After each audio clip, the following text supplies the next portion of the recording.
नमस्कार दोस्तों, हमारी आज की कहानी का नाम है लापरवाह। रागिनी पेट पकड़ कर कराहते हुए बिस्तर से उठी।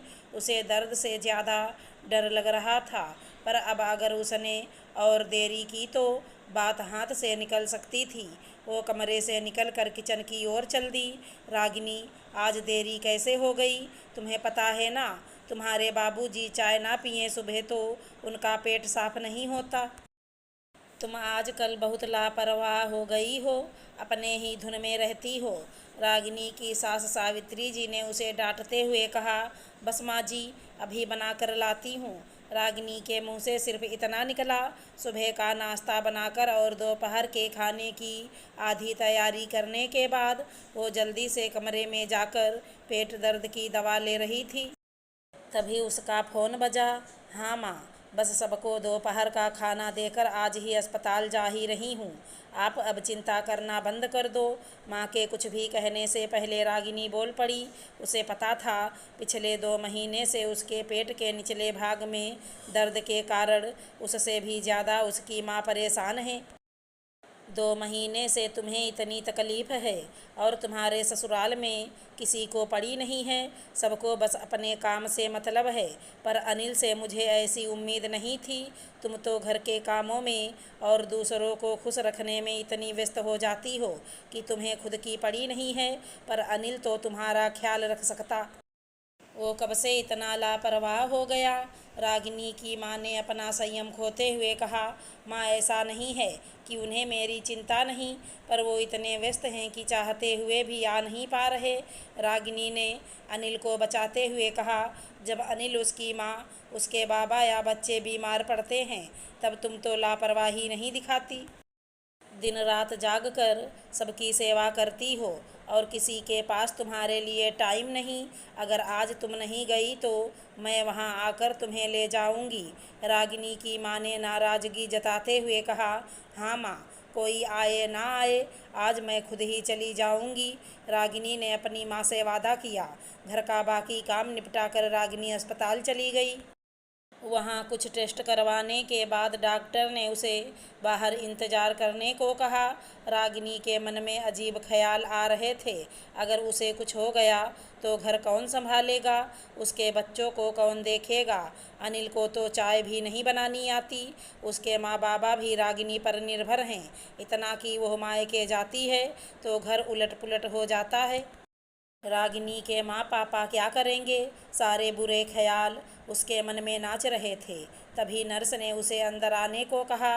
रागिनी की डॉक्टर उसे जानती थी। उसकी सेकेंड डिलीवरी इसी अस्पताल में हुई थी। क्यों रागिनी, तुम इतनी बड़ी लापरवाही कैसे कर सकती हो? पढ़ी लिखी हो ना। एक बात बताना, इस दर्द को रोकने के लिए कितने पेन किलर्स खाए तुमने? हद हो गई है। अपना ख्याल छोड़कर एक औरत को पूरी दुनिया की चिंता होती है। तुम्हें किडनी इन्फेक्शन हुआ है। जितना मुझे पता है, अधिकतर औरतें घर के काम के चक्कर में पेशाब रोकती हैं। यह एक मुख्य कारण है इस इन्फेक्शन का। तुम्हें दर्द के अलावा जलन भी हुई होगी, पर तुम्हारे शरीर की देखभाल तुम्हारे लिए कहाँ ज़रूरी है? 2 महीने से दवाइयाँ खा रही हो, फिर भी आते नहीं बना। पानी भी कम पीती होगी है ना। डॉक्टर की बातें सुनकर रागिनी को एहसास हुआ कि वो खुद के साथ कितनी लापरवाह थी। रागिनी, मेरे मोजे कहाँ हैं? तौलिया भी अपनी जगह नहीं है। अनिल चिल्लाता था और बाथरूम जाने की जगह रागिनी मोजे और तौलिया ढूंढने में लग जाती थी। माँ, मैं ये नहीं वो खाऊंगा। रागिनी पानी पीना छोड़कर सबकी मर्जी का बनाने में लग गई। बहू, बाबा सौंफ वाली करेले की सब्जी खाएंगे? उनके लिए अलग से बना दो। मैं आज खिचड़ी ही खाऊंगी। रोटी बन जाए तो खिचड़ी बना देना, और हाँ, सारी सब्जियां भी डाल देना।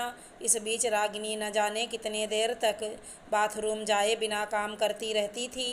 पानी तो वो पीती ही नहीं थी। रागिनी डर के कारण रोने लग गई। रोना नहीं है रागिनी, खुद के साथ इतनी लापरवाही क्यों? कहने को तो एक घर बैठी गृहिणी को कहा जाता है कि इसे क्या काम, ये तो हाउस वाइफ है।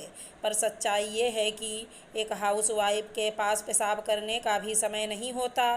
साथ ही साथ पानी ना पीना तो आदत बन जाती है। घर के बाकी सभी लोगों को सब कुछ समय पर मिल जाता है, बस वो बेचारी खुद को भूल जाती है।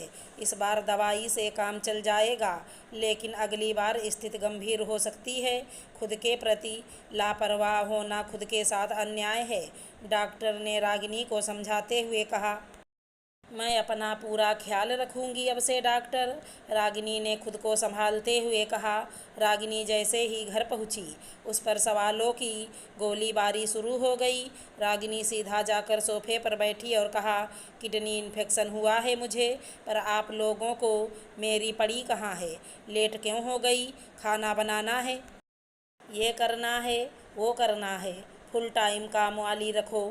अनिल, पत्नी हूँ मैं, हाँ, खुशी से सबके लिए सब करती हूँ, पर बदले में कोई मुझे पूछता भी नहीं। आज जब मैंने तुम्हें साथ अस्पताल चलने को कहा तो तुमने क्या कहा याद करो। रागिनी ने अनिल को बताने की कोशिश की, पर अनिल जल्दी में था।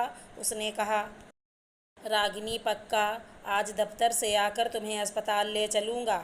या तो एक काम क्यों नहीं करती, तुम ही चले जाओ कैब से, अगली बार साथ चलेंगे। अगर थोड़ी और देर होती तो स्थिति गंभीर हो सकती थी। तुम्हें चाय तक बनानी नहीं आती। गलती मेरी है, मैंने ही खुद के साथ गलत किया है, अब मैं ही सुधारूंगी। रागिनी का बदलाव देखते हुए अनिल को एहसास हुआ कि लापरवाही हुई है सबसे। रागिनी का ख्याल रखने में मैं आज ही मेड बुक करता हूँ, एजेंसी से बात करके। तुम चिंता मत करो, मुझे माफ़ कर दो, आज से सब तुम्हारी मदद करेंगे। तुम आराम करना। आराम की बात नहीं है अनिल, मैं आलसी नहीं हूँ, बस थोड़ा प्यार और सहयोग चाहिए सबसे, इतना तो मेरा हक है ना। अनिल ने रागिनी को गले लगाया। अनिल ने सबको समझाया कि सब रागिनी की मदद करेंगे। अनिल ने कामवाली भी रखवा दी। अगर हमारी कहानी पसंद आई हो तो चैनल को लाइक शेयर सब्सक्राइब करें। राधे राधे दोस्तों।